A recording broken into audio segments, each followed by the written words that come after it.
Menurut Pusat Peringatan Topan Gabungan, lebih dari 28.500 orang dievakuasi dari provinsi dan kota dari Ninh Binh hingga Quang Khai.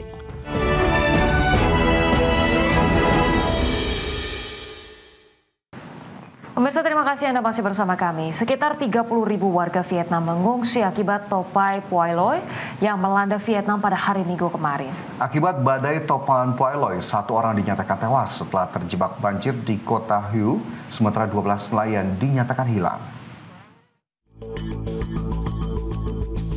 Pemerintah Vietnam mengevakuasi hampir 30.000 penduduk dari wilayah pesisir pada hari Minggu kemarin saat Topan Phuai Loi menghantam wilayah tengah negara tersebut.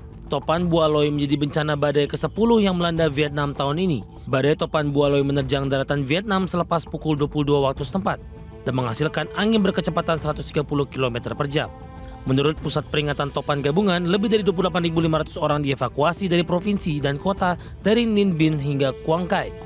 Sementara itu, lebih dari 15.000 penduduk di Ha Tinh yang dikenal sebagai pusat produksi baja utama dijadwalkan untuk dievakuasi ke sekolah-sekolah setempat. Para ilmuwan peringatkan bahwa badai menjadi lebih kuat saat bumi menghangat karena dampak perubahan iklim yang disebabkan oleh manusia. Sebelum menerjang daratan, Topan Phuai Loi telah bergerak di sepanjang garis pantai Vietnam selama beberapa jam dan menyebabkan gelombang setinggi 8 meter. Akibat badai Topan Phuai Loi, 1 orang dinyatakan tewas setelah terjebak banjir di kota Hue. Sementara 12 nelayan yang hilang setelah ombak besar menenggelamkan 4 perahu nelayan di lepas pantai provinsi Quang Tri. Bagi sumber ADX Channel. Pemirsa, Korea Selatan memberlakukan kebijakan bebas visa mulai hari ini. Pemerintah Korea Selatan berharap kebijakan ini dapat semakin memperbaiki hubungan bilateral Korea Selatan dan China. Korea Selatan mulai memberlakukan kebijakan bebas visa bagi turis asal China yang datang dalam bentuk rombongan mulai hari Senin ini. Kebijakan itu diharapkan dapat mendorong perekonomian sekaligus mempererat hubungan kedua negara.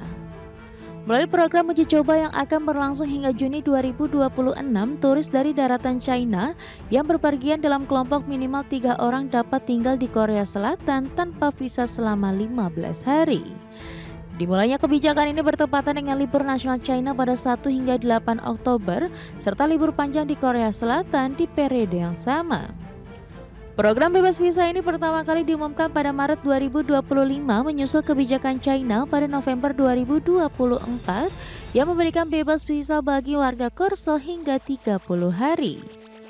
Adapun terakhir kali Korea Selatan memberikan fasilitas serupa kepada turis China adalah pada Desember 2017 hingga Maret 2018 atau bersama dengan berlangsungnya Olimpiade musim dingin Pyeongchang.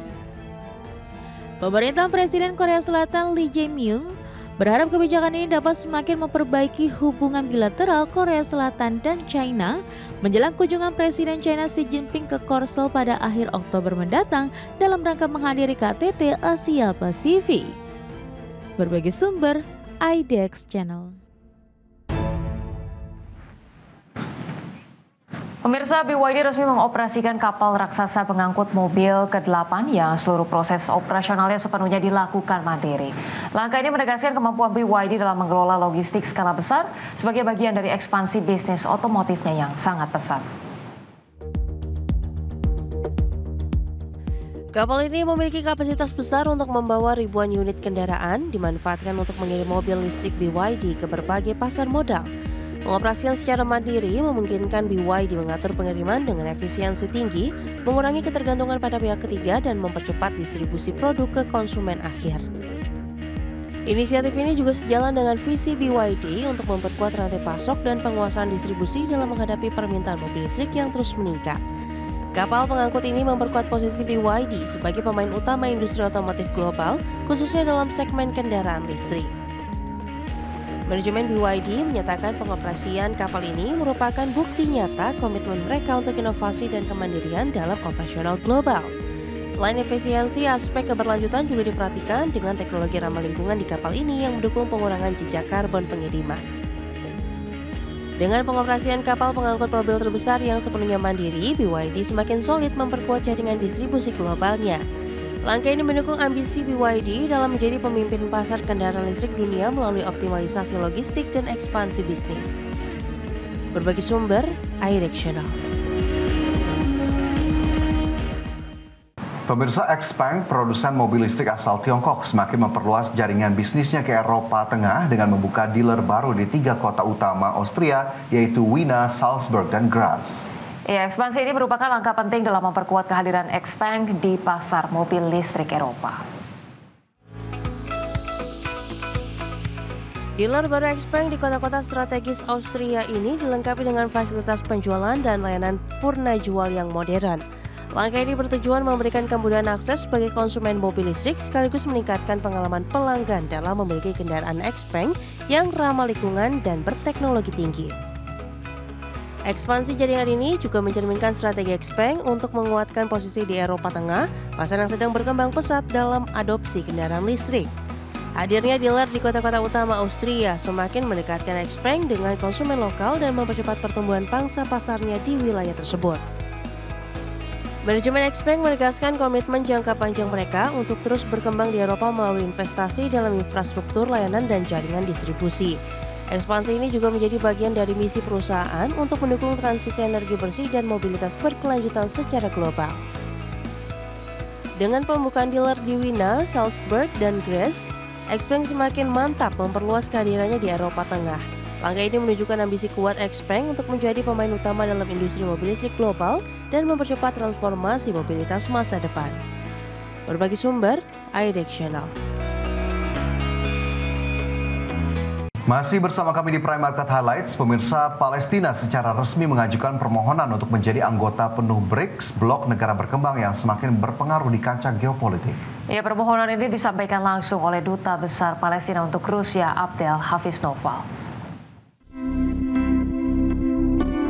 Palestina secara resmi mengajukan permohonan untuk menjadi anggota penuh BRICS, blok negara berkembang yang semakin berpengaruh di kancah geopolitik.